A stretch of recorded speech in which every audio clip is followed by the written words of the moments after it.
Lockdown से पहले गीता के घर का नजारा कुछ ऐसा था कि रोहन ऑफिस जाता था और शिविन स्कूल। जिनके घर से जाने के बाद गीता काम खत्म करके बाकी समय आराम करती थी। लेकिन लॉकडाउन के बाद ऑफिस और स्कूल घर में ही खुल गए और इससे गीता का हाल वो तो आपको देखने में ही मजा आएगा। शिविन, ओ शिविन, महाराज उठने के लिए क्या 21 तोपों की सलामी लेंगे? अरे बिस्तर से बाहर निकल, ऑनलाइन क्लास स्टार्ट होने वाली है। अरे तुम भी हद करती हो, स्पीकर की तरह चिल्लाने की क्या जरूरत है? दिख नहीं रहा मेरी कॉन्फ्रेंस चल रही है। अब कैमरा और स्पीकर ऑन कर रहा हूँ, मुझे कोई शोर नहीं चाहिए। इस पर जैसे ही रोहन लैपटॉप का कैमरा और स्पीकर ऑन करता है तभी कुकर की सीटी बजती है। करा लो अब इसे चुप। लॉकडाउन नहीं हुआ, मेरी मौत का फरमान जारी हो गया। दोनों बाप बेटे ने नाक में दम किया हुआ है। ऐसा बोलकर गीता वहां से शिविन के कमरे में पहुंच जाती है, जहां शिविन अभी भी सो रहा होता है।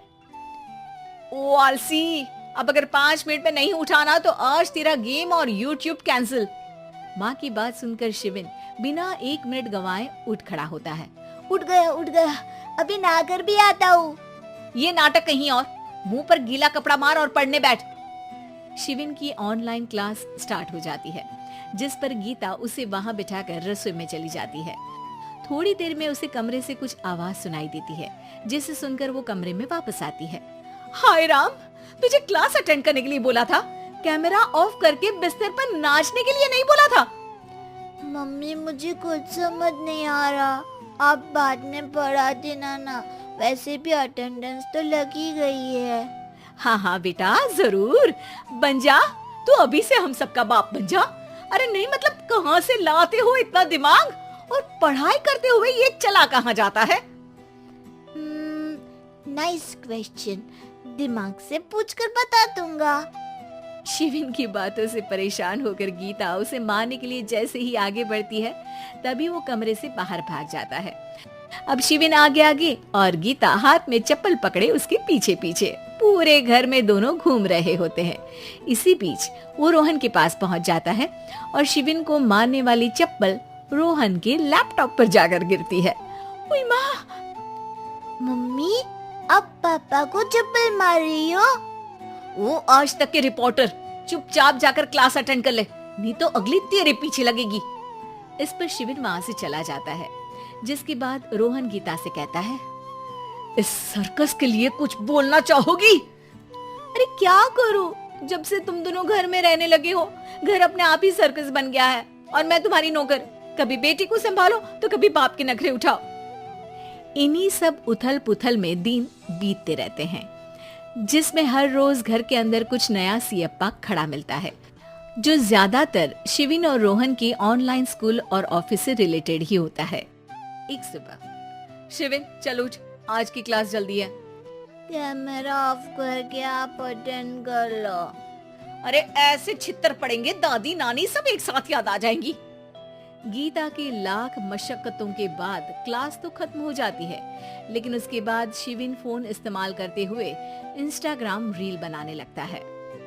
रसोड़े में कौन था? तुम थी, मैं थी, कौन था? कौन था? हाँ, मैं गरीब हूँ। अरे ओ गरीब के बेटे, आजा, मैं बनाती हूँ तुझे गरीब। मैं बताती हूँ रसोड़े में कौन था। पढ़ाई करने बोलो तो इनकी माँ मर जाती है, और ये पागलपंतियाँ जितनी मर्जी करा लो। गीता शिविन को डांट रही होती है, तभी रोहन बीच में बोल पड़ता है। अरे बच्चा ही तो है, इतना गुस्सा क्यों कर रही हो? बेटे का साथ देने की इसी एक कोशिश में अब शिविन के साथ साथ रोहन भी गीता के गुस्से की सूली पर चढ़ जाता है। अगर बेटे पर इतना ही प्यार आ रहा है तो इसे क्लास अटेंड क्यों नहीं कराते, इसका होमवर्क क्यों नहीं कराते? उस समय तो बहुत जल्दी मीटिंग आ जाती है, वो काम मैं करूं और यहाँ इस बेफिजूली की चीज में तरफदारी करके बन जाओ महान। हे भगवान, कोई तो इनके ऑफिस और स्कूल खुलवाओ, मैं इन्हें और घर में नहीं सह सकती। अरे कुछ और मांग लेती, क्योंकि तुम्हारी ये विश इस साल तो पूरी होने से रही, कोरोना। हाय नास बेटे ने जिंदगी ही बर्बाद कर दी। खाए कोई पचाए कोई, कल मुझे चुन चुन कर सबको मेरी बद्दुआ लगेगी। उन्होंने दुनिया का और इन बाप बेटे दोनों ने मेरा जीना मुश्किल कर दिया।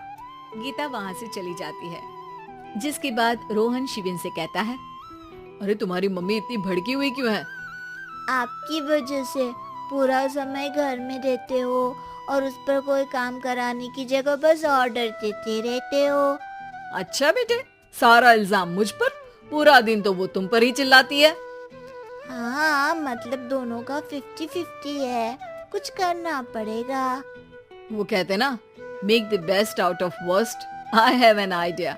वैसे तुम्हारी माँ सही कहती है, बहुत जुबान चलाने लगे हो, कम बोला करो। अगली सुबह रोहन और शिविन अपनी गलती को सुधारने के लिए गीता के उठने से पहले घर का आधा काम खत्म कर देते हैं, जिसे देखकर गीता खुश हो जाती है और फिर बाकी बचा काम वो तीनों मिलकर पूरा कर लेते हैं।